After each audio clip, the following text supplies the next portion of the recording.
और जी welcome and अस्सलाम वालेकुम येट अगेन। मैं मुज़म्मिल अली खान, मेरे साथ आयशा यूसुफ। सुहानी सुबह, बारिश हो रही है।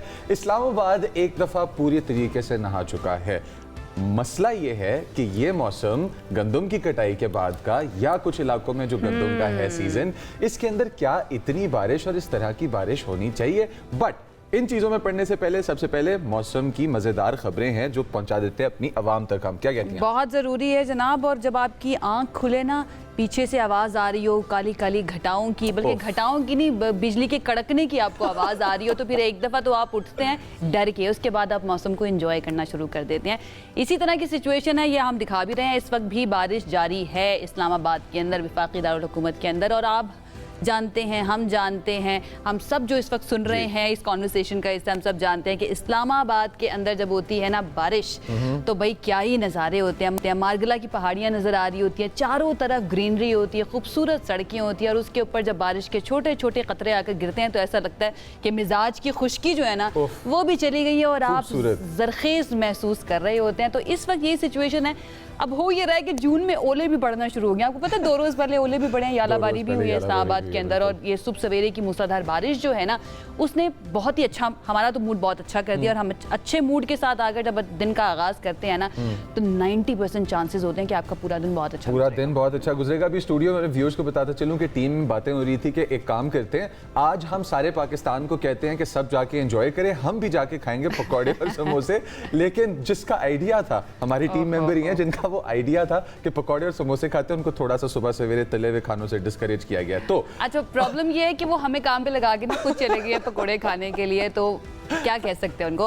आंधी के साथ साथ ओले जो है ना वो भी बरस चुके हैं 2 रोज़ पहले। इस वक्त सिचुएशन ये है कि बिजली के कड़कने की आवाज़ ज़ोर ज़ोर से आ रही है। और महकमा मौसमियात की भी कुछ रिपोर्ट्स आ चुकी हैं, उनके मुताबिक रावलपिंडी और इस्लामाबाद में आज मजीद बारिश की पेश गोई है, यानी कि इस वक्त तो चल रही है, आगे भी और बारिश हो सकती है। खैबर पख्तूनख्वा, कश्मीर, गिलगित बल्तिस्तान में भी आज बादल बरसेंगे। वस्ती और बलाई पंजाब की अगर बात करें, वहाँ के भी चंद इलाकों में तेज़ बारिश और यालाबारी की तवक्को जाहिर की जा रही है। बलूचिस्तान और सिंध का क्या हाल है? बलूचिस्तान और सिंध में मौसम गर्म रहने का इम्कान है। अब इतनी अच्छी अच्छी खबरें दे के तो उसके बाद हम गर्मी की तरफ जब जाते हैं ना तो प्रेशर फील होता है। उच्च शरीफ में भी गरज चमक के साथ मूसलाधार बारिश क्योंकि गरज चमक के साथ हो रही है और उच्च शरीफ में हो रही है। और नशेबी इलाके जो हैं वो ज़ेरे आब आ गए हैं इस वजह से। अब ये सारी सिचुएशन और इसकी तमाम डिटेल्स और इस वेदर सिस्टम का पैटर्न और आने वाला वेदर सिस्टम क्या होगा, आने वाले दिन कैसे गुजरेंगे, इसकी डिटेल्स हम लोग लेते हैं। हमारे साथ डिप्टी डायरेक्टर मेट मौजूद है, अंजुम नज़ीर ज़ैगम साहब। सर अस्सलाम वालेकुम एंड गुड मॉर्निंग। काफ़ी तेज़ी से तब्दील हो रहा है सर सीज़न, और सीज़न के अंदर हम वो पैटर्न्स देख रहे हैं जो पहले नहीं हुआ करते थे 8-10 साल पहले। तो क्या ये नॉर्मल है, क्या ये अच्छी बात है या ये ख़तरे की अलामत है? जी वालेकुम सलाम, आपको भी सुबह खैर। देखें, weather patterns no doubt change हो रहे हैं और इसको हम 1-2 दिन या 1-2 हफ्ते की बेस पर बात नहीं कर सकते। इसके लिए एक प्रोलॉन्ग पीरियड देखना पड़ता है। जैसा कि हमने देखा कि सर्दियों के जो पैटर्न्स हैं, रेन पैटर्न्स हैं, वो शिफ्ट्स हुए और फरवरी मार्च में जाकर जो है हमें स्नोफॉल नज़र आना शुरू हुई। बल्कि अगर हम बलाई इलाकों की बात करें तो आई थिंक आज भी अगर कहीं पर इंटेंस सिचुएशन थी तो पहाड़ों पर बर्फबारी लाजमी हुई होगी। जैसा कि बाबूसर टॉप मोस्टली जो है वो मई के एंड तक खुल जाता है, लेकिन स्टिल वहाँ पर जो है अच्छी खासी स्नोफॉल है और ग्लेशियर्स भी काफ़ी हैवी हैं, जिनकी वजह से वो अभी तक नहीं खुल सका, जो कि सयाह वहाँ जाना चाहते हैं। और जो बारिशों का सिलसिला आपने बताया, मैं बताता चलूँ कि सुबह 8 बजे तक पिंडी में, शमशाबाद में तकरीबन 39 मिलीमीटर तक बारिश हो चुकी है और इस्लामाबाद सिटी में 30 मिलीमीटर तक।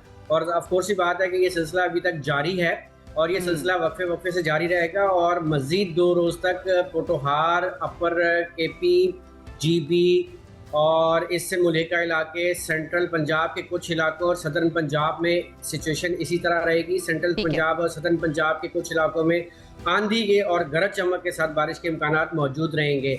और सिंध और पंजाब बलूचिस्तान के बारे में तो आप ऑलरेडी बता चुके हैं कि गर्म रहेगा, बल्कि आने वाले पीर के रोज़ से एक मरतबा फिर सिंध में heat wave like situation develop होने जा रही है। टेम्परेचर फिर 50 क्रॉस करने जा रहे हैं, तो ये सिलसिला इसी तरह चलता रहेगा। वहाँ पर बादे सुमूम जो है ना वो चलती रह सकती है एक मरतबा फिर से। अभी जून के अंदर ये जो अब व्यालाबारी हो रही है, ओले पड़ रहे हैं, अंजुम साहब, ये अनयूजुअल है जून के मौसम के लिए? देखिए, हमारे पास जो सिस्टम होते हैं बारिश बरसाने वाले, जैसा कि कई दफ़ा बता चुके हैं, दो किस्म के होते हैं। एक मगरिबी हवाओं के सिलसिले, एक मशरकी हवाओं के सिलसिले, जिनको हम मानसून कहते हैं। तो मगरिबी हवाओं के सिलसिले जो विंटर रेनफॉल है वो हमारे पास मोस्टली मार्च तक होती है। उसके बाद अप्रैल, मई और जून का महीना ट्रांजिशन पीरियड होता है। जुलाई से फिर हम एंटर होते हैं मानसून के अंदर। तो जो ट्रांजिशन पीरियड होता है, इसमें एक्चुअली ऐसा होता है कि हमारे जो लैंड है वो इंटेंस हीट की वजह से काफ़ी गर्म हो जाती है, और जब मगरिबी हवाओं के सिलसिले इस दौरान मुतासर करते हैं तो वो काफ़ी कोल्ड एयर होती हैं अपर एयर में। तो जब ये टेम्परेचर कंट्रास्ट डेवलप होता है तो उसकी वजह से जो है वो थंडर स्टॉर्म्स जो होते हैं वो काफ़ी हैवी किस्म के डेवलप होते हैं, तो उनके साथ हेल स्टॉर्म्स भी हो जाते हैं। जैसा कि आपने बताया कि 2 रोज़ पहले सियाला में काफ़ी बड़ा, यानी कि गोल्फ साइज, बॉल के साइज़ का जो है वो मैंने खुद देखा था कि कहीं किसी वीडियो में कि उस साइज़ के जो है हेल्स हुए। यही सिचुएशन हमने 2 दिन पहले घोटकी में भी देखी, सिंध में भी, कि शदीद तूफान, गर्द के तूफान के बाद जब बारिश हुई तो उसके साथ हेल स्टॉर्म्स भी हुए।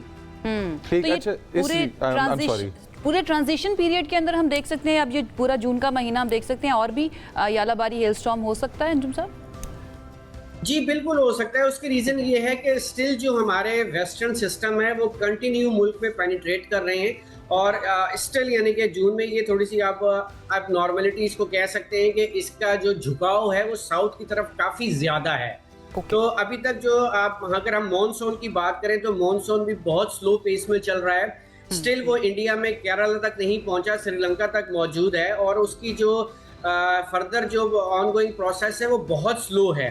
और वैसे भी जो इस साल आपने भी सुना होगा कि एल नीनो फैक्टर डेवलप होने जा रहा है, जो कि हमारे सब कॉन्टिनेंट की जो मॉनसून रेनफॉल है उसको काफ़ी हद तक सप्रेस कर देता है। जी अच्छा, अगर हम मॉनसून रेन के सप्रेशन की बात कर रहे हैं और अभी हम समर्स के मिडिल टू एंड की तरफ आने वाला सीजन भी देखेंगे, हीट इंटेंस हो जाएगी क्या और आगे जाके? देखिए, बिल्कुल पॉसिबिलिटी है। उसकी रीज़न ये है कि जब आपके पास क्लाउडी डेज और रेनी डेज कम होंगे, अगर हम सप्रेशन की बात करते हैं मॉनसून की, जो कि इस फिनोमेना के साथ एसोसिएट है, तो फिर जाहिर सी बात है जब ओपन स्काइज होंगे और सूरज अपनी प्रॉपर तपिश दे रहा होगा तो गर्मी की शिद्दत बढ़ेगी। और जो पीएमडी की अपकमिंग यानी कि जो फोरकास्ट है जो जून, जुलाई, अगस्त, उसमें यही बताया गया है कि मुल्क के जो शुमाली इलाके हैं उनमें रेनफॉल जो है नॉर्मल से अ बिट अबव नॉर्मल हो सकती है, जबकि जो सदर्न हाफ है वहाँ पे बिलो नॉर्मल है। और लाइक वाइज अगर हम टेम्परेचर्स की बात करें तो वो थ्रू आउट कंट्री जो है वो अबव नॉर्मल रहने वाले हैं। ठीक। Right. Thank you so much Anjum Nazir Begum Sahab हमें अपडेट करने के लिए। अभी सिचुएशन उन्होंने बता दिया कि और बारिशें हो सकती हैं, लेकिन बलूचिस्तान और सिंध का जब जिक्र आता है तो वहाँ पर अभी गर्मी रहेगी, तो आप लोगों को करना पड़ेगा और इंतज़ार। तब तक हम जो है ना तब तक हम एंजॉय कर सकते हैं, लेकिन इस एंजॉयमेंट को आपने मद्देनजर ज़रूर रखना है। एक बात को आपने मद्देनजर ज़रूर रखना है कि अगर आपका ताल्लुक किसी भी ऐसे बिजनेस से है कि जो नेचर पर डिपेंड करता है, जिसके अंदर हमारे पास एक्वाकल्चर और एग्रीकल्चर और इसके दरमियान का इंटरसेक्शन आ जाता है कि जहाँ पे लाइफ स्टॉक है, तो ज़रूर अपने जानवरों का, फसलों का और क्रॉप साइकिल्स का ख्याल रखिएगा। पाकिस्तान ने कई सैटेलाइट्स अपर स्पेस में भेजी हैं जो इस वक्त डाटा शेयर कर रही हैं सुपार्को के साथ, और सुपार्को पीडीएमए के साथ काम कर रहे हैं, एनडीएमए के साथ काम कर रहे हैं। तो ज़रूर इन इदारों से राब्ते में रहिएगा।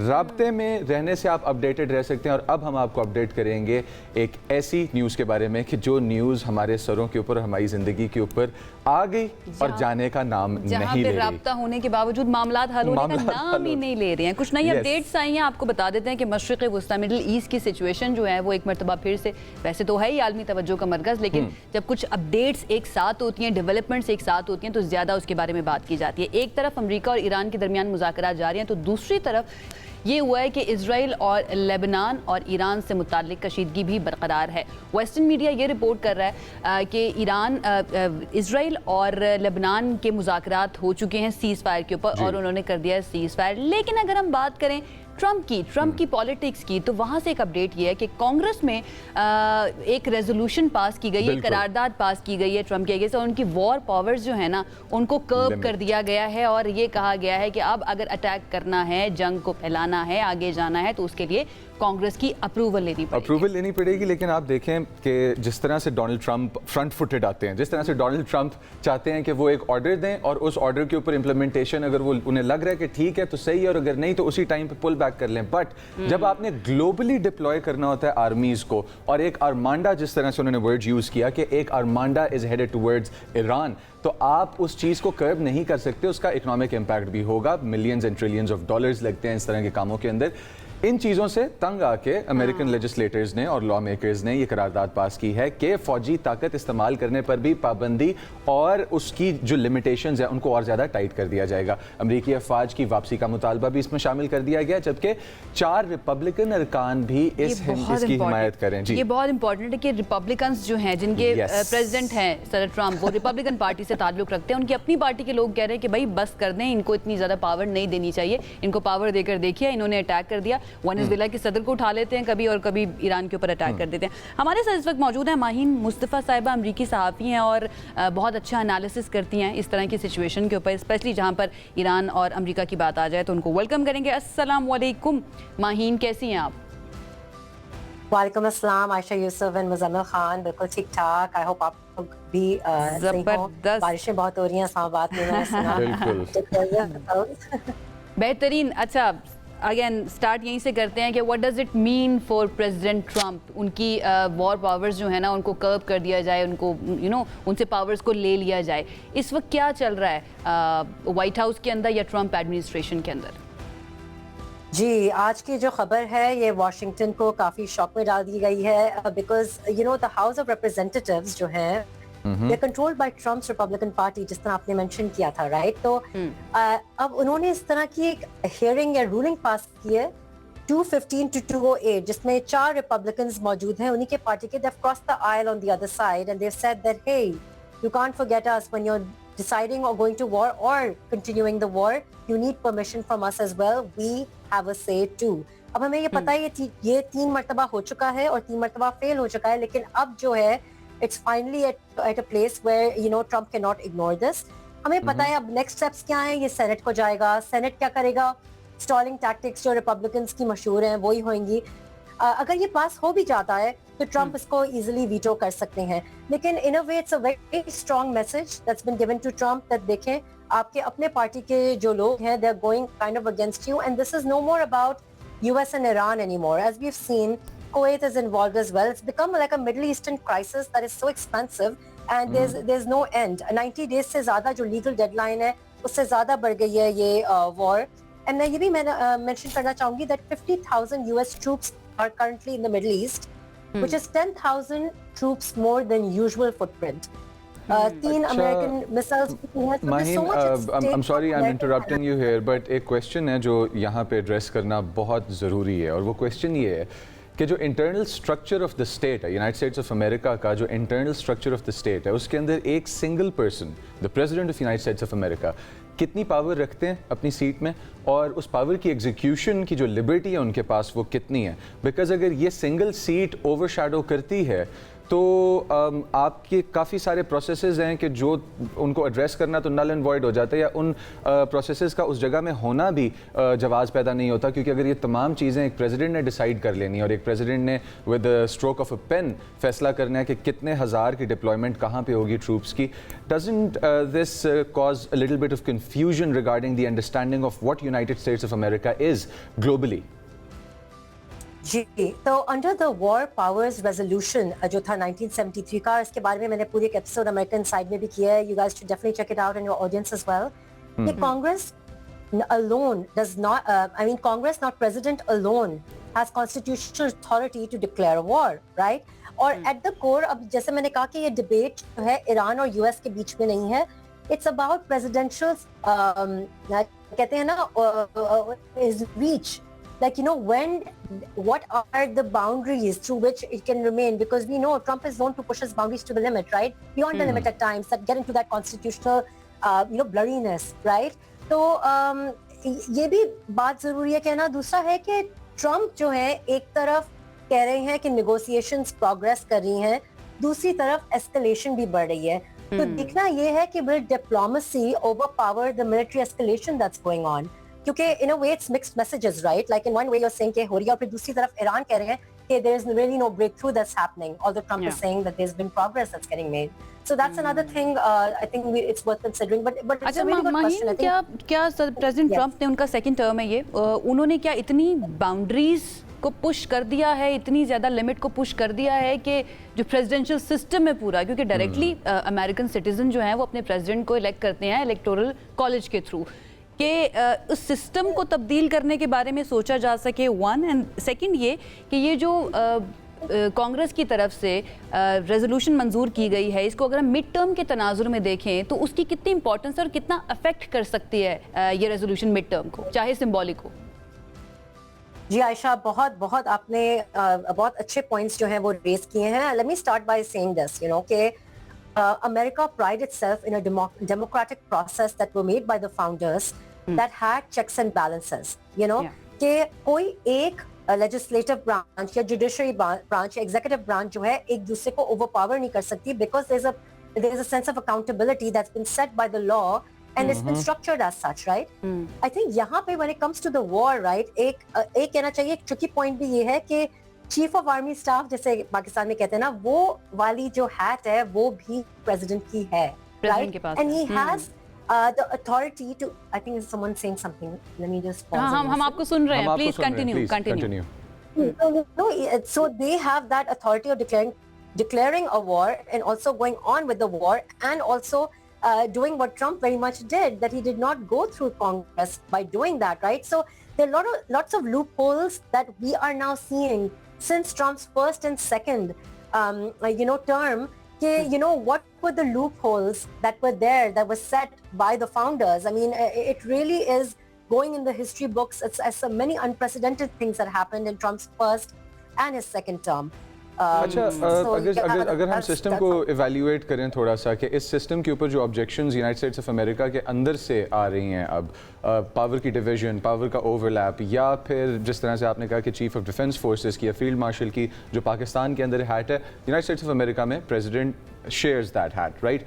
तो इस सिस्टम के अंदर जो फिशर्स अब सामने आए हैं इस प्रेशर टेस्ट की वजह से, कि बिकॉज ईरान एक प्रेशर टेस्ट ग्लोबली था और आप उसको डिनाई नहीं कर सकते, क्या इनको एड्रेस किया जाएगा नियर फ्यूचर में? देखिए, अभी ट्रम्प जो है वो बहुत ही प्रिकेरियस सिचुएशन में है। सेकंड जो है, इसकी जो मिड टर्म्स आ रहे हैं उसमें he really wants to win his base and also beyond his base, but the chances are not looking good at all, because the war, it keeps going on and there's no end to it, right? And Americans are feeling it at the gas pumps, they're feeling it at the grocery stores. Americans by the end of it don't want to pay more than they are supposed to for things, right? अगर taxpayer dollar जा रही हैं, अगर उनकी grocery के amount बढ़ी है, that's when they're like, hey, I don't think you're the right fit for us and we need to go beyond that. In terms of externally, we see Trump putting a very, very tough even for the hardcore Republicans. Even for the hardcore Republicans, Maheen, last question. Because अब आपने देखे ना, ये देखिए जो अभी आज की जो खबर है, that is a big testament that Republicans are now, thinking twice whether they should be loyal to Trump or not. This is a very big thing which happened today, and it's sending a very strong message to the Trump camp. I wish हमारे पास और वक्त होता और हम और भी सवाल आपके सामने रखते हैं, बिकॉज बहुत ही आर्टिकुलेटेड है आपका analysis. Thank you so much Maheen हमें ज्वाइन करने के लिए। इंपॉर्टेंट बात यह है कि अमेरिका वो मुल्क है अपने आप को सुपर पावर कहने वाला, वो ये है कि वो पूरी दुनिया के अंदर बहुत सी वॉर्स इसलिए भी उसने की कि यहाँ पर डेमोक्रेसी नहीं है, और अपनी डेमोक्रेसी के अंदर जब लूप होल्स निकलना शुरू हो जाएं तो डेफिनेटली सवाल तो बनते ही हैं। एक ब्रेक की तरफ जाते हैं हम माहीन के शुक्रिया के साथ, और ब्रेक से वापस आएंगे तो और भी हमारे पास सेगमेंट्स हैं। Stay with us.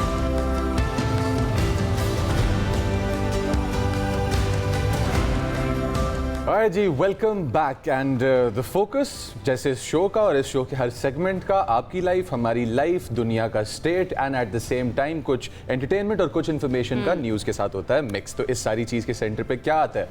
Budget Pakistan का, महंगाई हमारे इस मुल्क की, और महंगाई से दो चार, एक तो सैलरी क्लास जो हमने कल भी जिक्र किया था अपने शो में, और आयशा और मैंने अपना दर्द आपके साथ ऑन द स्क्रीन शेयर किया था कि आखिर क्यों एट सोर्स डिडक्ट हो जाता है। बजट के बारे में आयशा, अवाम की भी राय है, और वो राय क्या है पहले वो सुनाएं और फिर बात करें। डेफिनेटली होनी चाहिए उनके लिए, अगर बजट बनाया जा रहा है और उनका ख्याल रखा जा रहा है या नहीं रखा जा रहा। हम कहने वाले कौन होते हैं, उन्हीं के मुंह से सुन लेते हैं। सुनिए।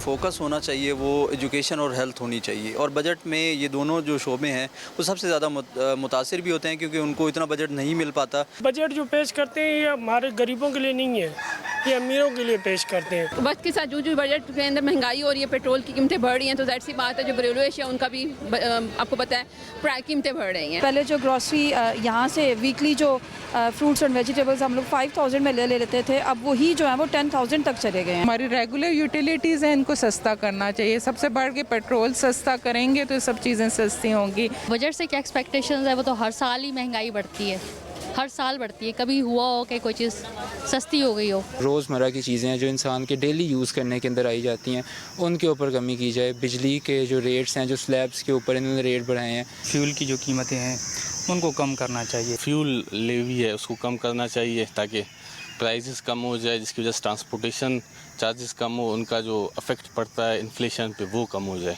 एजुकेशन वाली साइड पे जो बजट है उसकी तरफ उसको इजाफा किया जाए ताकि ज़्यादा से ज़्यादा लोग जो हैं वो तालीम से मुस्तफ़ीद हो सके। गवर्नमेंट को चाहिए कि सोलर पे जो सब्सिडीज़ दी जाए बल्कि अवाम को, ताकि जितनी जल्दी जो गवर्नमेंट है या पब्लिक है वो शिफ्ट हो जाए IPP से सोलराइजेशन पे या विंड पावर पे। किसी भी मुल्क की इकाई, किसी एक घराने के अगर हम खर्चों की बात करें तो उनके अंदर चंद हैं जो बड़े बड़े खर्चे होते हैं, और हम रोज़ाना कोशिश कर रहे हैं जब तक बजट नहीं आता कि हम रोज़ाना एक एक को डिस्कस करते रहें। आज हम बात करने लगे हैं उस एक मसले की जिससे लोग इतना परेशान थे कि उन्होंने कहा कि हम अपने हाथ में इसका सारा कंट्रोल लेते हैं और उन्होंने कहा कि हम नेशनल ग्रिड के ऊपर रिलाई नहीं करेंगे, हम अपने सोलर पैनल्स लगवाएंगे। और इस तेज़ी के साथ पाकिस्तान के अंदर पाकिस्तानियों ने सोलर पैनल्स लगवाए कि दुनिया भर के अंदर इनकी तारीफ भी की जाती रही और उसकी मिसालें दी जाती हैं कि पाकिस्तान में सोलर रेवोल्यूशन आया है। लोग इतना तंग हो चुके थे बिजली के बिलों से।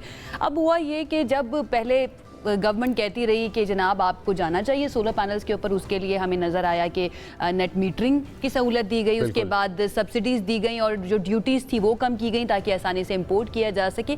जब लोगों ने बहुत बड़ी तादाद में लगवा लिए तो गवर्नमेंट ने कहा ओहो ये क्या हो गया। उन्होंने कहा अब इनको टैक्स करना शुरू कर दें। और एक आवाज़ जो उठना शुरू हुई स्ट्रक्चर के अंदर से वो ये भी है कि नाक़दीन में जो पॉपुलर वॉइसेस हैं, without quoting their names, I would like to say thing that they mentioned, और वो ये था कि IPOs और IPPs जो के हैं उनके हाथों ब्लैकमेल होते हुए या उनको राज़ी रखने के लिए आपने इस तरह का स्टेप उठाया है। अब अगर हम लोग इन चीज़ों को मद्देनज़र रखें तो हमारे पास कौन लोग हैं जिन्होंने सोलर लगवाए थे, कौन सा तबका है, कितने % सोलराइजेशन पाकिस्तान में हुई है, और जो टैक्स बढ़ाने के बारे में बात की जा रही है वो टैक्स कितने लोगों को इम्पैक्ट करेगा। हमारे साथ chairman Pakistan solar association Waqas H मूसा साहब मौजूद हैं। सर अस्सलाम वालेकुम and good morning. I hope you well caffeinated because एक चीज़ जो आसानी के तौर पे पेश की जाए और फिर उसके बाद उसके अंदर से आसानी का एस्पेक्ट निकाल लिया जाए तो पीछे क्या रह जाता है? वालेकुम अस्सलाम, good morning to you as well. Definitely जी, कैफीन की तो बड़ी शदीद ज़रूरत है आजकल, खासकर बजट की डिस्कशन जिस तरह से चल रही है और जो हम सुन रहे हैं नॉट ओनली सोलर सेक्टर, तमाम सेक्टर्स पे सब इस टाइम पे जो है ना वो यही होता है कि साल के ये वाला जो टाइम होता है, आपको पता है गवर्नमेंट जो है वो बजट ढूंढ रही है, फाइनेंस मिनिस्ट्री जो है वो बजट में एरियाज ढूंढ रही है कि किस तरह से वो पैसे पूरे करें या क्या करें, एंड उसमें आप देख रहे होते हैं कि क्या क्या क्या चल रहा है। देखिए ऑब्वियसली सोलर पैनल जिस तरह भी आपने आयशा ने बड़ा अच्छा जो है ना वो बताया कि पाकिस्तान को इस वक्त दुनिया में देखा जा रहा है। As you know Pakistan solar association, हमारी इंटरेक्शन होती है बहुत सारी मुख्तलिफ एसोसिएशन से दुनिया की, ग्लोबल लेवल पे जो मीटिंग्स वगैरह होती हैं, आजकल चाइना में चल रही है, इससे पहले सिंगापुर में थी, तो उसमें हमेशा यानी बड़ी मुझे खुशी होती है, बल्कि फख्र होता है कि मैं किसी को बताता हूँ ना कि मैं पाकिस्तान सोलर एसोसिएशन को रिप्रेजेंट कर रहा हूँ तो कहते हैं वो पाकिस्तान से आए हो यार, जबरदस्त, तुम लोगों ने क्या किया है, what a wonderful thing you guys have done in Pakistan, आपकी रेवोल्यूशन कैसी चल रही है, you know what's the key factors, क्या करते हैं। एंड अल्लाह का शुक्र है कि हमारी आवाम ने क्या कहते हैं अपनी मदद आपके तहत बहुत ज्यादा सोलर लगाया है। तो मेरा तो ये ख्याल है कि और हम गवर्नमेंट को भी यही इंकरेज करते हैं कि देखें सोलर को आप उस तरह से ना ट्रीट करें जिस तरह से आप किसी और गुड को ट्रीट करते हैं, कोई लग्जरी गुड हो गई, कोई परफ्यूम्स हो गई, कोई चॉकलेट्स हो गई, कोई टोबैको हो गया, इन चीजों पर टैक्सेशन मेक सेंस, उसके ऊपर एक डिफरेंट फैक्टर है, उसके ऊपर आप लगाते हैं टैक्सेशन, ठीक है, गवर्नमेंट ने अपना बजट कहीं ना कहीं से पूरा करना होता है, बट सोलर जो है ना इस वक्त एक एसेंशियल चीज है, आवाम के ऊपर बहुत ज्यादा बोझ है, यानी बहुत सारी चीजों का बोझ है, उसमें से एक बोझ तो कम से कम कर सकते हैं ना, जिसने सोलर लगा लिया उसके लिए बिजली का बिल एक तरह से एक छोटा मसला हो गया है, उसके लिए मसला नहीं है। लोड शेडिंग में उसको इशू नहीं आ रहा, तो एक इंडिपेंडेंस आ रही है, एक आज़ादी आ रही है। तो दिस इज समथिंग जो कि हमें कंसिडर करनी चाहिए कि ये एक इसेंशियल आइटम्स में से है। तो हम तो बल्कि कहते हैं कि देखें, पिछले साल गवर्नमेंट ने 10% टैक्स लगा दिया सोलर पैनल्स पे। बल्कि मैं अगर थोड़ा सा और पीछे जाऊं, 2022-23 में पहले टैक्स लगाया इन्वर्टर्स और पहले सारी चीज़ों पर टैक्स लगाया। फिर उस वक्त बड़ी मुश्किल से फाइट करके उनको हमने कन्विंस किया कि आप सोलर पैनल पे से टैक्स हटा दें, लेकिन इन्वर्टर्स, बैटरीज, इन चीज़ों पे अभी भी टैक्स है, 18% ही है। फिर पिछले साल सोलर पैनल पे 18% लगाया, उसको फिर बड़ी मुश्किल से हमने उनको कन्विंस किया कि आप 18% ना लगाएं, इससे बड़ा मुश्किल नुकसान होगा मुल्क को। और फिर वो माने उसको कि 10% पे करें, और अब फिर वो आ गए हैं कि इसको 18% पे करते हैं। तो हम उनको अगेन यही कह रहे हैं कि एक तो 18% तो नहीं करें, बल्कि हम तो कहते हैं वो 10% भी क्यों रखा हुआ है आपने? ठीक है, 1-2% अगर रखना है तो रख लें उसको फॉर एक जो अगर रजीम में आना ही है और मिनिमम कुछ रिक्वायरमेंट है, बट इसको नहीं रखना चाहिए। रिग्रेसिव टैक्सेशन पे कल डिबेट चल रही थी, मैं और आयशा हम इसी टॉपिक के बारे में बात कर रहे थे। आपका कहने का ये मकसद है कि अगर हम एनर्जी को कन्वीनियंट नहीं कर देते पाकिस्तान के लिए और पाकिस्तानियों के लिए, तो हम रिग्रेसिव टैक्सेशन अपना रहे हैं, कि यानी कि इससे हमारे बिजनेसेस इम्पैक्ट होंगे। जाहिर बात है, जब छोटे लेवल का तबका इम्पैक्ट होता है तो उसके बिजनेसेस क्या हैं, दुकान है, दुकान चला लेगा, कोई छोटा मोटा शॉपिंग मार्ट चला लेगा, वो चीज़ें इम्पैक्ट होंगी। It has a negative impact on the economy. Are you saying single handedly solar की इंडस्ट्री को इस तरह से इम्पैक्ट करना हमारे पूरे मुल्क की इकोनॉमी को इम्पैक्ट कर सकता है? 100%। यानी देखिए, इसमें मैं आपको एक तो सबसे पहला पॉइंट आपने जो बताया रिग्रेसिव टैक्सेशन का, ये बिल्कुल सही है। रिग्रेसिव टैक्सेशन बाय नेचर वो होती है जो कि लोअर इनकम को ज्यादा हिट करती है। तो अगर आप 18% टैक्स लगा लेते हैं सोलर पैनल्स के ऊपर, तो सोलर पैनल की जो परचेज है या बिजली की जो परचेज है, इन जनरल एनर्जी की जो रिक्वायरमेंट है, एक जो मुतवसत घराना होता है वर्सेज एक लोअर इनकम घराना होता है और एक अपर इनकम घराना होता है, तो उनमें आप अगर कंपेयर करें तो परसेंटेज वाइज एनर्जी कॉस्ट जो है वो ज्यादा परसेंटेज रिप्रेजेंट करती है एक लोअर इनकम कराने के लिए। तो जब आप उस पर टैक्स लगाते हैं तो उनके ऊपर डिस्प्रोपोर्शनेट इम्पैक्ट आता है। तो definitely it's a regressive taxation and that's not good. ये वाली जो टैक्सेशन है ये आवाम के लिए बेहतर नहीं है। पहली चीज तो ये हो गई।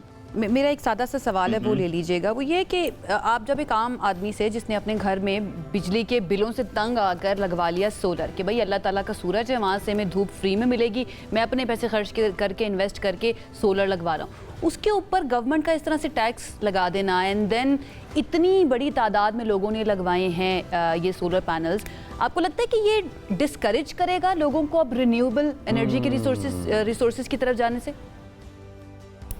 जी बिल्कुल, एग्जैक्टली यही होगा। और यही अगर मैं पिछले वाले सवाल और इस वाले सवाल को आपस में कनेक्ट करूं, तो देखें, आपने अगर एक चीज के ऊपर पिछले साल 10% टैक्स था, अब आपने अगर 18% कर दिया, नहीं तकरीबन 8 से 10%, और एक्चुअली होते होते वो 10% ही ऊपर हो जाएगा।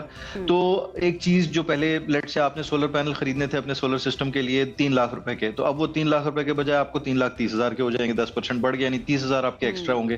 तो जब किसी चीज की कीमत बढ़ती है तो बेसिक डिमांड एंड सप्लाई का प्रिंसिपल है, इकोनॉमिक्स में हम बेसिक पढ़ते हैं कि किसी चीज की जब प्राइस बढ़ती है तो उस टाइम पे उसकी फिर डिमांड कम हो जाती है, क्योंकि हर बंदा उसको नहीं लगा सकता।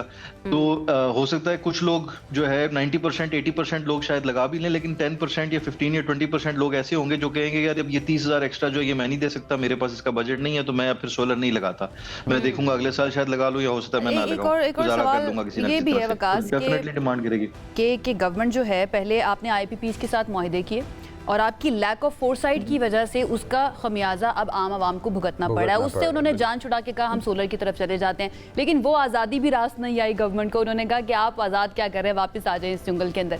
सवाल मेरा ये है कि ये इसको अब हम क्या समझे, जो नया फैसला किया जा रहा है, क्या ये नई हमारी तवानाई एनर्जी पॉलिसी है, या फिर ये जो revenue collection, tax revenue collection के लिए जो मंसूबे बनाए जा रहे हैं, क्या IMF की तरफ से वो हो जाए कि आपने टैक्स डेफिसिट जो है ना उसको कम करना है, या फिर ये वो है? इसको अगर आप देखिए ना तो ये एक शॉर्ट टर्म अप्रोच है।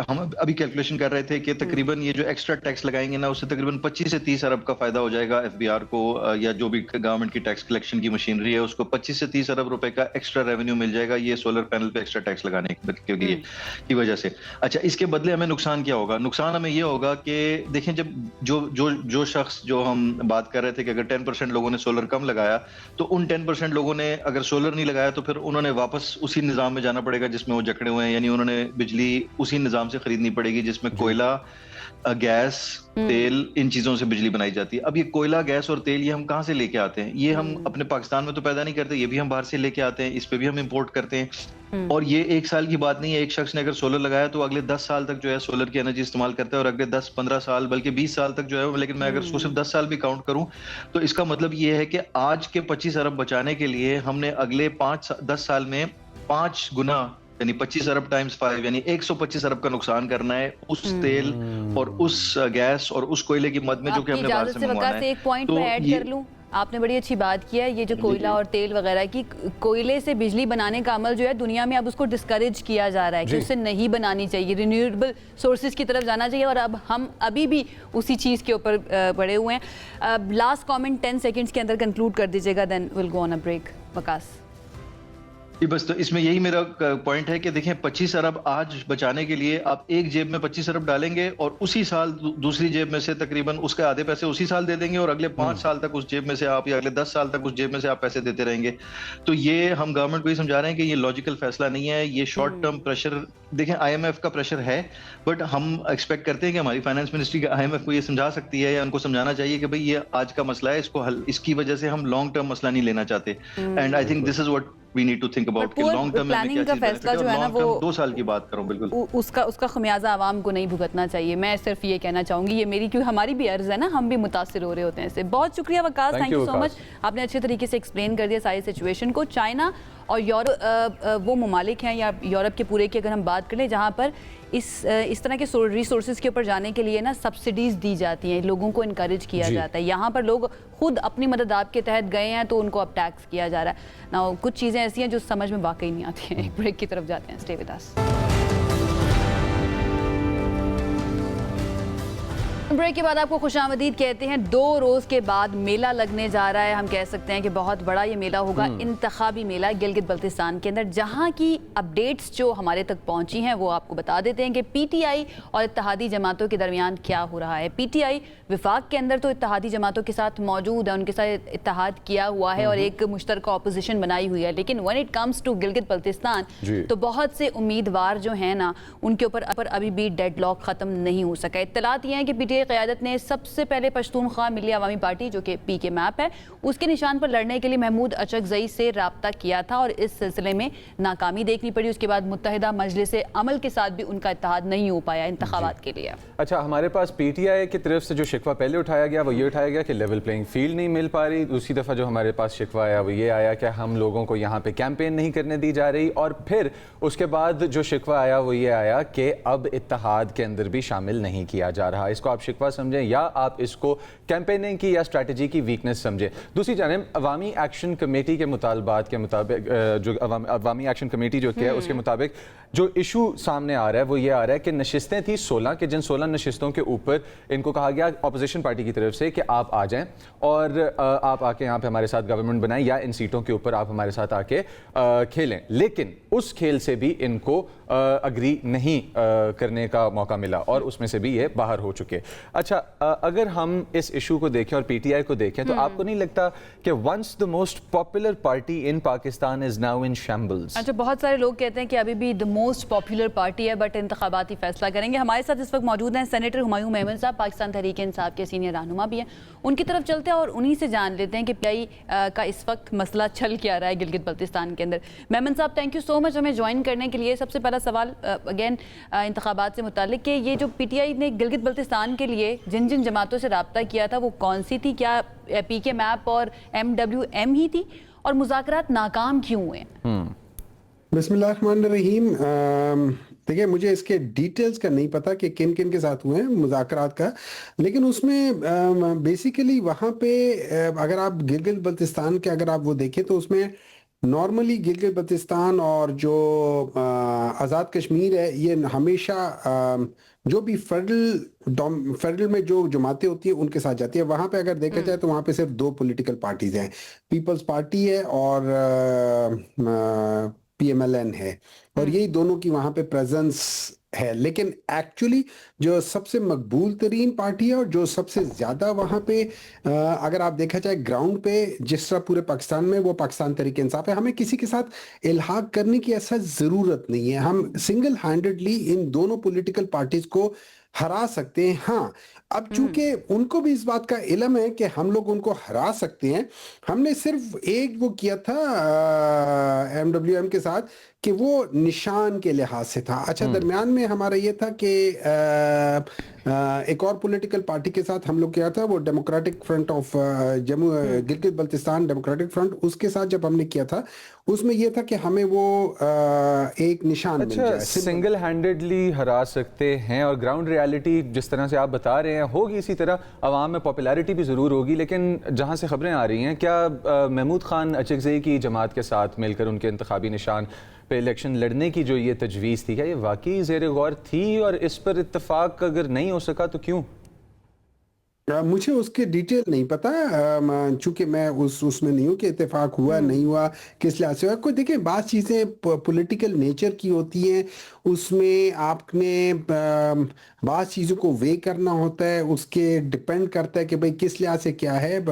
हमारे लिहाज से इस वक्त कोई भी पॉलिटिकल पार्टी जो है उसके साथ है, अगर हम ऑलरेडी किसी के साथ ऑलरेडी गए हुए हैं तो फिर किसी और के पास जाने की तुक नहीं बनती मेरे लिहाज से। अगर हम ऑलरेडी MWM के साथ हैं तो फिर आप उन्हीं के साथ चलते रहें, या तो हो ना कि वो बैन हो जाए या उसके अंदर कोई और मसला हो तो ठीक है, otherwise you can continue with them. और इस दफ़ा चूंकि लास्ट टाइम तो चलो एक मसला ये था कि आपने वो पार्लिमानी पार्टी नहीं थी, लेकिन अभी तो वो पार्लिमानी पार्टी बन गई है ना, तो now you need to take that thing and continue with it. I do not think, to be very honest, I do not think there is a need to change now. अच्छा मेमन साहब, क्या ये दुरुस्त है, ये जो इन्फॉर्मेशन हम तक पहुंच रही है कि PTI ने 16 जमातों के ऊपर जो सीट एडजस्टमेंट की बात या इत्तेहाद की बात की जा रही थी उससे इनकार कर दिया और उसको मुकम्मल मुस्तरद कर दिया? देखिए, इत्तेहाद तब होता है जब आप किसी जगह पे अपनी वीकनेस और किसी जगह पे अपनी स्ट्रेंथ को यूज करना चाहते हैं, और दूसरी पार्टी जो है उसकी कोई स्ट्रेंथ हो जिसको आप बाज़ जगहों पे यूज करें, और अपनी वीकनेस उनकी स्ट्रेंथ के साथ कैमोफ्लॉज करें, और उनकी वीकनेस को अपनी स्ट्रेंथ के साथ कैमोफ्लॉज करें। वो चीज़ बेसिकली होता है। अब मुझे उसमें डिटेल्स में ये है कि हमारी कितनी स्ट्रेंथ है। जो मुझे अंडरस्टैंडिंग थी कि हमारे जो 24 में से 23 हमारे कैंडिडेट्स बड़े अच्छे स्ट्रॉन्ग थे, और वहाँ पे काफ़ी उसका वो हो रहा है बहुत ज़्यादा। जो मेरी इतलात हैं उसमें यही है कि एक सिग्निफिकेंट जो पॉपुलेशन है वो प्रो PTI है, ठीक है, और वहाँ पे बहुत अच्छे तरीके से ये सारा का सारा सिस्टम वो किया हुआ है। PTI ने अपना बहुत स्ट्रॉन्ग होल्ड्स बनाए हुए हैं, तो फिर उसके लिहाज से किसी के साथ इल्हाक करना, आई डोंट नो कि कितना फ़ायदा होगा कितना नुकसान होगा, वो तो जब आप डिटेल में जाते हैं। अवामी एक्शन कमेटी के मुतालबात के बारे में PTI का क्या मौक़िफ़ है, इस पर थोड़ा सा डिलिब्रेट कीजिएगा। देखिए, पाकिस्तान तहरीक इंसाफ इन प्रिंसिपल जो एक्शन कमेटी की जो बातें उनके साथ खड़ी थी, उनके साथ ही है, तो वो जो चीज़ें मांग रहे हैं पाकिस्तान तहरीक इंसाफ इन प्रिंसिपल उनके स्टैंड के साथ खड़ी हुई है। और मेरा यही ख्याल है कि उनकी बहुत सारी चीज़ें जो है ना, जो वहाँ पे बहुत सारे इंटरफेरेंस और बहुत सारी चीज़ें थी। देखिए, एक वक्त आता है कि इन इंटरफेरेंस को ख़त्म होना चाहिए, चीज़ों को मेरिट पे जाना चाहिए। अगर आप मेरिट नहीं रखोगे तो चीज़ें ख़राब होती रहेंगी। आपने उसको ठीक करने, आज नहीं तो कल, कल नहीं तो परसों, you have to correct that. लगे ऐसा रहा है कि आपके पास प्लान भी मौजूद होगा। Thank you so much Memon साहब हमें ज्वाइन करने के लिए। लेट्स सी कि आपका ये कॉन्फिडेंस जो है वो ट्रांसलेट करता है इलेक्शन के रिजल्ट्स के ऊपर या नहीं करता। एक ब्रेक की तरफ हम जाते हैं और ब्रेक से वापस आएंगे, मज़ीद बात करेंगे। स्टे विद अस।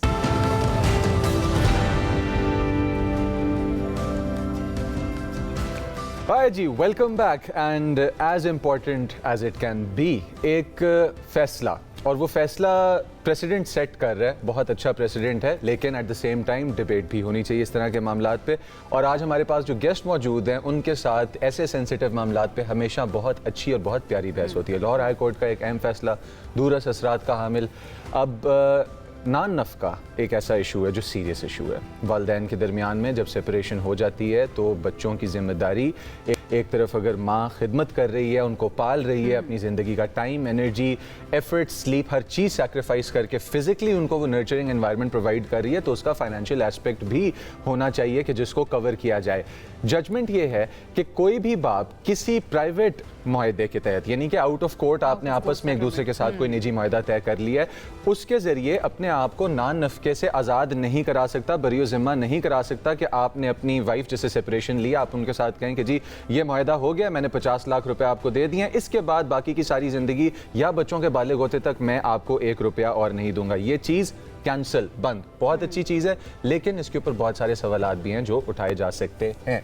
उसका रीज़न ये है कि उसके अंदर एक बच्चा भी इन्वॉल्व होता है जिसकी ज़िंदगी डिपेंड कर रही होती है उस नान नफ़की के ऊपर, और अगर पेरेंट्स जो हैं वो आपस में डिसाइड कर लें और फिर बाद में बच्चा जाकर, जैसे कि इस केस के अंदर हुआ, अदालत गया बच्चा और उसने कहा कि मेरी ज़िंदगी मुतासिर हो रही है क्योंकि मेरे वालिद की तरफ से मुझे नान नफ़का नहीं दिया जा रहा है। अब इस सारी सिचुएशन के ऊपर बहुत सारे सवालात भी हैं हमारे जहन के अंदर, और मज़ीद डेलिब्रेट करने के लिए हमारे साथ मौजूद है माहिर कानून है, बहुत अच्छी तरह से इस तरह के मामलात को, जहाँ पे फैमिली सेट के मामलात आते हैं, उनको बहुत अच्छी तरह समझती हैं। आलिया ज़रिया अब्बासी साहिबा हमारे साथ मौजूद हैं, उनको वेलकम करते हैं। अस्सलाम वालेकुम। Thank you so much for having me here. Thank you so much for joining us. हमेशा बहुत अच्छा लगता है जब भी आप आती हैं। हमेशा की तरह बहुत इंपॉर्टेंट ये फैसला लाहौर हाई कोर्ट की तरफ से आया आलिया। सबसे पहले what do you think about it? ये क्या नए महाज तो नहीं खोल देगा हमारी फैमिलीज़ के अंदर, या फिर ये रिजॉल्व की तरफ जाएगा? मुझे लगता है Ayesha it will help resolve this agony, mitigate the agony of the miners. You know, सबसे कीमती हमारे लिए हमारे बच्चे हैं, ये हमारा फ्यूचर है, ये हमारी यूथ है। आप ये जो इस जजमेंट ने सेटल किया है ऑलरेडी कानून का हिस्सा है, वो ऑलरेडी कानून का हिस्सा है कि आप ऐसा एग्रीमेंट नहीं कर सकते जो किसी को उसके कानूनी हक के लिए से महरूम करने के लिए हो, ठीक है? ये कॉन्ट्रैक्ट एक्ट का हिस्सा है। बट होता क्या था, जैसे इस केस में पहली सीरीज़ ऑफ लिटिगेशन में खातून से उन्होंने लिखवा लिया कि 60,000 रुपया तुम्हें दे रहे हैं, 60,000 रुपये के एवज़ तुम लिख के दे दो कि इसके बाद तुम्हारा कोई क्लेम नहीं है, तुमने कोई लेन देन नहीं है, और दिस एंड दिस। तो वो खातून जो 2004 में शादी करती है और 2006 में बच्चा पैदा होता है, और उसके बाद जो है वो 60,000 रुपीज़ के अलावा कुछ नहीं मिला, कि हमने लमसम पेमेंट कर दी है तुम्हें, और वो चूँकि कंसेंट डिक्री अपीलेबल नहीं होती, ठीक है? तो पहली सीरीज़ ऑफ लिटिगेशन के अंदर उसको पैसे देकर उन्होंने, तो कोर्ट ने इसमें बड़ा अहम नुक्ता डिसाइड किया कि जनाब आप एक तो इस तरह की कोई स्टेटमेंट या कॉम्प्रोमाइज़ उससे जो लिखवा रहे हैं, खातून ऑन बिहाफ ऑफ माइनर को पाबंद कर ही नहीं सकती। आप कोई लाइबिलिटी माइनर के बिहाफ पर, यानी ऐसी लाइबिलिटी ले ही नहीं सकते। दूसरी बात यह कि आप उसको कानून के दरवाजे उस पर बंद नहीं कर सकते, क्योंकि maintenance recurring cause of action है। यानी जब फॉर एग्जांपल आपके वालिद साहब एक दिन जो है वो पीएन थे और एक दिन प्राइम मिनिस्टर लग गए हैं, तो जो पीएन के बेटे की वो मेंटेनेंस मुकर्रर थी, वो चेंज होकर प्रीमियर के बेटे की मेंटेनेंस बन जाएगी, ठीक है? तो अगर आप ये पाबंद कानून में ये गुंजाइश हमारे पास ऑलरेडी है। जी बिल्कुल। और इस जजमेंट में जो एक आला बात, और मेरा ख्याल है I must appreciate his lordship mister justice Mohsin Akhtar Kiyani, because उनका जो भी व्यू है विमेन राइट के ऊपर एक्स्ट्रा ऑर्डनरी है। और बिलखुसूस इवन कोर्ट के अंदर भी हम तो बहुत दफ़ा उनकी अदालत में अपेयर भी होते रहे, तो जो मैंने देखा है कि बहुत अप्रिशिएटिव कॉन्डक्ट होता है अबाउट विमेन, कि उनको मौका दिया जाए रिप्रेजेंटेशन का। सो उन्होंने एक नुक्ता जो अभी तक कानून में नहीं, और उन्होंने मिनिस्ट्री को भी बोला कि आप इसके ऊपर लेजिस्लेशन करें, वो ये है कि एक बच्चे को कानूनन सिर्फ पिछले 6 साल तक का जो है वो खर्चा ले सकता है। कानून ये कहता है कि आर्टिकल 120 के तहत आप सिर्फ पिछला पास्ट मेंटेनेंस 6 साल का मांग सकते हैं। जज साहब ने सूरह तलाक और सूरतुल बकरा का रेफरेंस देकर उसको जुरिस्प्रूडेंस को पूरा डिटेल में डिस्कस करके उन्होंने ये बताया है कि जनाब ये जो आप कह रहे हैं, तो ये तो एबिलिटी रिस्ट्रिक्ट आप कर रहे हैं उस बच्चे की, उसकी ग्रोथ की, क्योंकि फाइनेंसेस पर तो वो डिपेंड कर रहा है, और जब तक वो माइनर है वो बाप की जिम्मेदारी है। इवन इफ के माँ कमा रही है, वो कंट्रीब्यूटिंग फैक्टर तो हो सकता है, लेकिन प्राइम रिस्पॉन्सिबिलिटी बाप की है।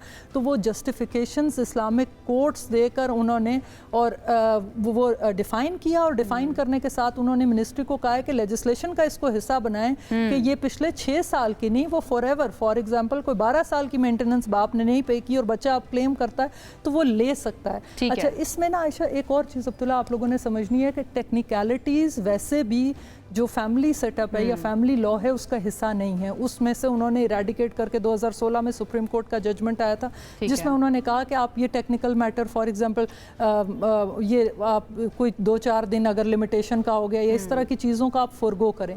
इस जजमेंट में जज साहब ने पर्टिकुलरली इस टेक्निकलिटी को भी इरेडिकेट कर दिया। उन्होंने कहा जी आप सिर्फ 6 साल के लिए नहीं, वो 8 साल का भी अगर कोई उसका पेमेंट ऑफ मेंटेनेंस ड्यू है तो ये उसका हक है, उसके इस्तेहकाक से आप उस बच्चे को महरूम नहीं कर सकते कानून। अच्छा, एक चीज़ जो यहाँ पे व्यूअर्स के लिए मेंशन करना बहुत ज़रूरी है, जब रूल्स बनते हैं, जब जजमेंट्स पास होती हैं, तो वो सोसाइटी की बेटरमेंट और सोसाइटी को इम्प्रूव करने का जो रास्ता है ना, वो एक ग्रेजुअल रास्ता है। एकदम से क़यामत तक की सारी सोसाइटी इकट्ठी इम्प्रूव नहीं हो जाएगी। तो इन जजमेंट्स को पढ़ें, करीब से जानें और देखें कि ये क्यों ज़रूरी हैं। अब आते हैं पॉइंट की तरफ कि हमारे पास अगर इख्तियारात देखे जाएं जो पेरेंट्स के हैं, और जो पेरेंट्स में डिवीज़न जिस तरह से हमारी सोसाइटी करती है कि बाप को औलाद पे हक और माँ को औलाद पे हक, और जो पावर के डायनामिक्स डिस्प्ले पे लगा दिए जाते हैं हमारे पास, उसमें भी एक बड़ा इनकरेजिंग स्टेप है ये कि वालिद को उसकी वालिद होने की पोजीशन उससे ली नहीं जा रही, बाकायदा अच्छे तरीके से इन्फोर्स की जा रही है। We are actually promoting a man to act as the father of the child, के जिसका वो है बाप। हमारे पास सोसाइटी में सबसे ज़्यादा ऑब्जेक्शन इस तरह के डिसीजंस पे जब कोर्ट लेता है तो किस सेगमेंट में से आता है? अच्छा, ये मेरे ख्याल में आपकी जो दरमियान वाली बात है उससे पहले स्टार्ट करूँगी। इम्पोर्टेंट पता है क्या है, सबसे ज़्यादा अहम ये बात है कि ये समझ लिया जाए कि डिवोर्स पार्टीज़ के दरमियान है, बच्चों का डिवोर्स से ताल्लुक़ नहीं होता। बिल्कुल।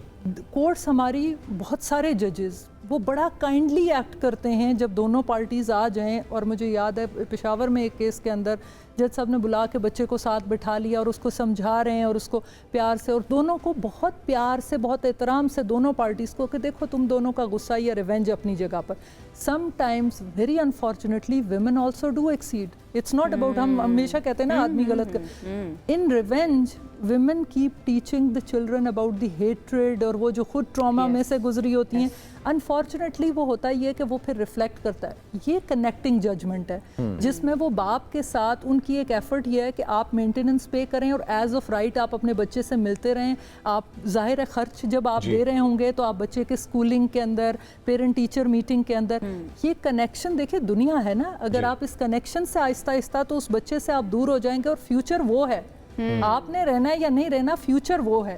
तो ये मुझे लगता है कि ये बहुत बड़ा एहसान है लाहौर हाई कोर्ट का कि एक ऐसी जजमेंट जो दोनों पेरेंट्स को या दोनों डिवोर्स्ड लोगों को कनेक्ट कर रही है आपस में, और उनको ये इस्लाह दे रही है कि ठीक है, आप लोगों की जो भी एक वो नहीं चली सिस्टम, आपका जो अरेंजमेंट था मैरिटल, वो नहीं वर्कआउट किया, एटलीस्ट बच्चों की हद तक आप एक दूसरे के साथ, तलाक का मतलब मौत नहीं है। बच्चों की जिंदगी में इम्बैलेंस थोड़ा सा कम हो जाएगा। वैसे तो पेनफुल सिचुएशन है, आप अच्छा, हर केस यूनिक भी होता है, हर किसी के सर्कमस्टांसेस भी डिफरेंट होते हैं। क्या ये केस टू केस भी वेरी करेगा? क्योंकि बहुत अच्छी आपने बात की कि ये कनेक्ट करेगा, पेरेंट्स अपने बच्चों से मिल सकते हैं।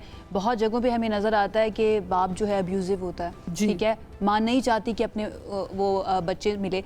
क्या ये लॉ जो है या ये फैसला उन बापों को भी पाबंद करेगा, and at the same time जो माँ की ये प्ली होगी कि मैं नहीं चाहती कि बच्चा ना अपने बाप से मिले, वाई? बिकॉज वो एक अच्छा शहरी नहीं है मुल्क का। तो केस टू केस भी वेरी करेगा ये। फैक्ट्स हर केस के जो डिफरेंट होते हैं और वो मेरा ख्याल है वो उनका इम्पैक्ट हमेशा रहेगा। लेकिन आयशा एक बात याद रखें, माएँ यानी बाज़ औक़ात आदमी खुद उनको इनसिक्योर कर देते हैं। इस केस में ही आप देख लीजिए, कोई खातून केस करने के फ़ौरन बाद 60,000 रुपया ताहयात लेने पर क्यों राज़ी हो गई? द ओनली थिंग कि जब वो कहते हैं ना, बच्चा पैदा करने के बाद वो एक इनसिक्योरिटी में रहती है कि यार मेरे से मेरा बच्चा ना छीन ले, ठीक है, उस टाइम आप उससे जो मर्जी लिखवा लें।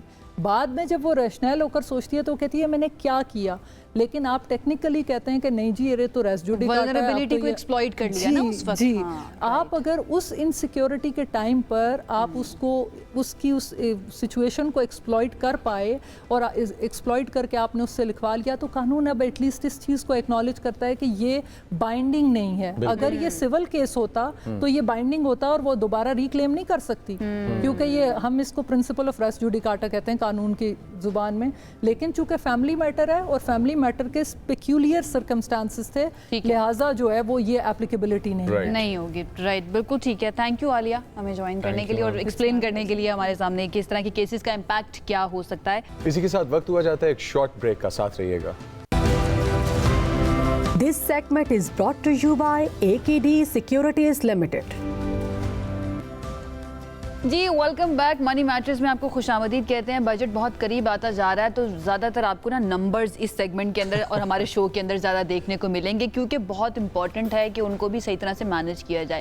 गवर्नमेंट कैसे मैनेज कर रही है ये आपको बता देते हैं। पाकिस्तान की मईशत के लिए जारी माली साल के पहले 11 माह के आदाद शुमार जो हैं उन्होंने एक मरतबा फिर से ऐसा लग रहा है कि चैलेंजिंग सूरत हाल की निशानदही कर दिया। उनको पॉइंट आउट कर दिया कि यहाँ हमें काम करने की ज़रूरत है। इदारा शुमारियात के ताज़ा आदाद शुमार है, उसके मुताबिक मुल्क का तिजारती खसारा जो है वो 34 अरब 76 करोड़ डॉलर्स तक पहुंच चुका है, जो कि गुज़श्ता साल के मुकाबले में अगर कंपेयर किया जाए तो बहुत बड़ा इजाफा है। इसके अंदर अब इम्पोर्ट बिल हमारा बहुत ज़्यादा बढ़ चुका है। हमारी एक्सपोर्ट्स जो हैं वो स्टैगनेंट हैं, वो बहुत ज़्यादा नहीं बढ़ी हैं। एंड देन ये जो एक एनर्जी क्राइसिस आया उसकी वजह से बहुत ज़्यादा इम्पोर्ट एक्सपोर्ट के अंदर फ़र्क आया है। तो ये तिजारती खसारा यहाँ तक पहुँच चुका है। अब देखना ये कि इस पर गवर्नमेंट की तरफ से क्या किया जाए। अब इस तमाम सूरत हाल का जो इम्पैक्ट है वो पाकिस्तान की इकॉनमी पे, साउथ एशिया की इकॉनमी पे और पाकिस्तान की पार्टिसिपेशन इस ब्रॉडर इकॉनमी में क्या है, ये हम डिस्कस करेंगे। हमारे पास AKD से executive vice president Shoaib Memon साहब मौजूद हैं। अस्सलाम वालेकुम सर, कैसे हैं आप? जी वालेकुम अस्सलाम। अच्छा सर, थोड़ा सा ना हम मार्केट से हट के बात करते हैं पहले, then will come towards the market. Energy crisis किस तरह से इम्पैक्ट कर रहा है, इसमें ज़रा आप थोड़ी गहराई में जाएं, बिकॉज आई डोंट थिंक कि अवाम अंडरस्टैंड कर पा रही है कि how real is crude oil and how important it is to industry. जी देखें, सबसे पहली बात तो ये है कि हम जो ऑयल ख़रीदते थे इस जंग से पहले वो कोई 60, 70, 65, 70 डॉलर्स पे ख़रीदते थे। अब आज जो प्राइस है वो तकरीबन मिनिमम 50% वहाँ से ऊपर है। और 50% ऊपर होने का मतलब ये है कि जब आप ऑयल इंपोर्ट करते हैं, क्योंकि आपके सिर्फ 30% जो है वो लोकली ऑयल प्रोड्यूस होता है और वो भी आपको वो लिंक होता है इंटरनेशनल प्राइस से जी। तो जो 70% होता है, एक तो वो आपको इंपोर्ट करना पड़ता है, नंबर 1। नंबर 2, हायर प्राइस पे इंपोर्ट करना पड़ता है, जिसकी वजह से गवर्नमेंट को डेफिसिट आता है। और वो इसीलिए गवर्नमेंट ने उसके प्राइसिंग फार्मूला रखे हुए हैं कि इंटरनेशनल प्राइस बढ़ेगी तो हमें लोकल प्राइस बढ़ानी पड़ेगी, अदरवाइज गवर्नमेंट को अपनी जेब से लॉस डालना पड़ेगा, जो गवर्नमेंट की अभी इस वक्त जो है कैपेबिलिटी नहीं है। तो इसीलिए ये फार्मूले बनाए गए हैं कि जो भी इंटरनेशनल प्राइस होगी उसको एडजस्ट कर लिया जाएगा। और आपने देखा कि पिछले 2 महीनों में प्राइसेस जो है पाकिस्तान में पेट्रोल की प्राइसेस, डीजल की प्राइसेस बढ़ी हैं। और जब वो बढ़ती हैं तो जाहिर है कि अवाम को एक प्रेशर आता है, लेकिन अवाम को ये समझना चाहिए कि इसमें गवर्नमेंट का कोई कसूर नहीं है। और ये हम इंटरनेशनल ऑयल जो प्राइस होती है, हम उस पे ऑयल ख़रीदते हैं और हमें वो पैसे देने पड़ते हैं। जब वो देने पड़ते हैं पैसे, तो वो पैसे फिर पास ऑन किए जाते हैं, वो अवाम ने देने होते हैं। अगर हम ना करें तो फिर हमें मजबूरन बहुत बड़े बड़े लोन लेने पड़ते हैं, जो हमने माजी में लिए हैं, और उसकी वजह से हमें काफ़ी परेशानी रही है। अच्छा तो शोएब साहब, अगर हम देखें तो एक और न्यूज़ इसके अंदर ऐड करते चलें, अवाम को पैसे देने पड़ेंगे। सर इसके अंदर एक और न्यूज़ ऐड करते चले। सांगड़ के अंदर बताया जा रहा है कि तेल और गैस के ज़खायर अब सामने आ रहे हैं। इस न्यूज़ को मद्देनज़र रखते हुए and coupling with the facts जो आपने भी बताए हैं, पाकिस्तान के अंदर हम लोग फ्यूचर एनर्जी मार्केट्स का किस तरह से देख रहे हैं? ये पाकिस्तान में बड़ा स्कोप है और पाकिस्तान में आप देखें कि बड़ी डिस्कवरीज हो रही हैं मुसलसल।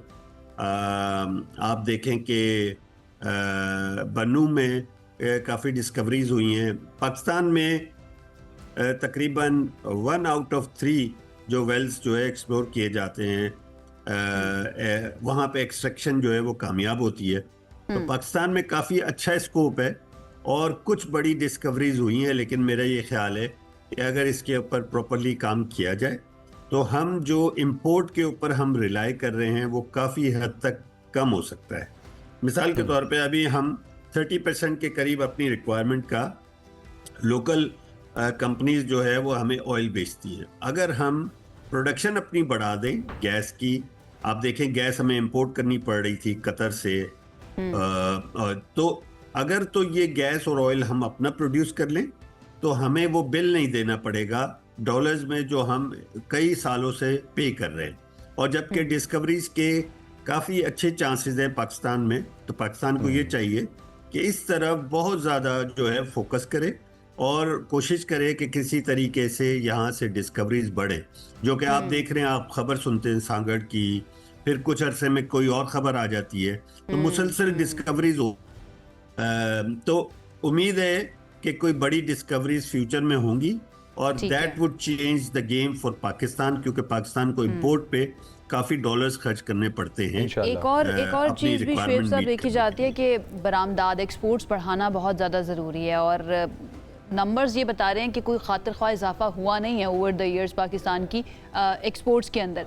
तो ये बड़ा चंक जो है हमारी स्ट्रेट डेफिसिट का, ये इंपोर्ट बिल आलमी मार्केट में कीमतें बढ़ने की वजह से है, या फिर हमारी इंपोर्ट्स ज़्यादा हुई हैं तेल के अलावा भी, वो भी बड़ा चंक है उसका?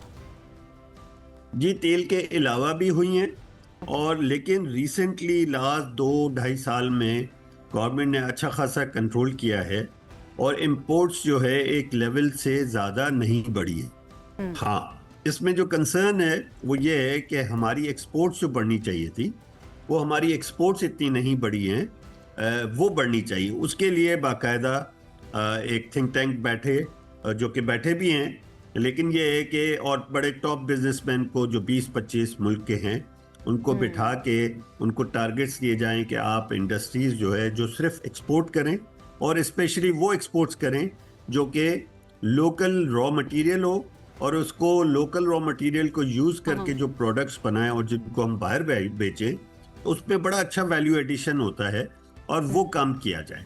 और उसमें जो फैसिलिटीज़ हो सकती हैं IMF की कंडीशंस के तहत, वो फैसिलिटीज़ दी जाएं, ताकि ये है कि हमारे यहाँ एक्सपोर्ट्स बढ़े। और आप देखिए पोटेंशियल कहाँ पर नजर आता है शुएब साहब? आप कंटिन्यू कर लीजिए, ये कर लीजिए। हाँ जी, ठीक है जी। देखिए, IT सेक्टर में इंडिया ने बड़ा काम किया है, और आप देखें कि उनकी तकरीबन 170 बिलियन डॉलर्स की एक्सपोर्ट्स है। हालांकि उनका ट्रेड गैप जो है वो तकरीबन 250 बिलियन डॉलर्स के करीब होता है, और लेकिन क्योंकि सर्विसेज में एक्सपोर्ट्स हैं इनकी जो कि IT में हैं, तो 170 बिलियन डॉलर्स तो वहाँ से कवर हो जाते हैं। तो हमें भी कोई ऐसे सेक्टर ढूंढने हैं जिनमें IT है। हम टेक्सटाइल में रहे हैं पिछले कई सालों से, लेकिन वहाँ पे कोई बहुत बड़ी ग्रोथ नहीं आ रही है एक्सपोर्ट्स में।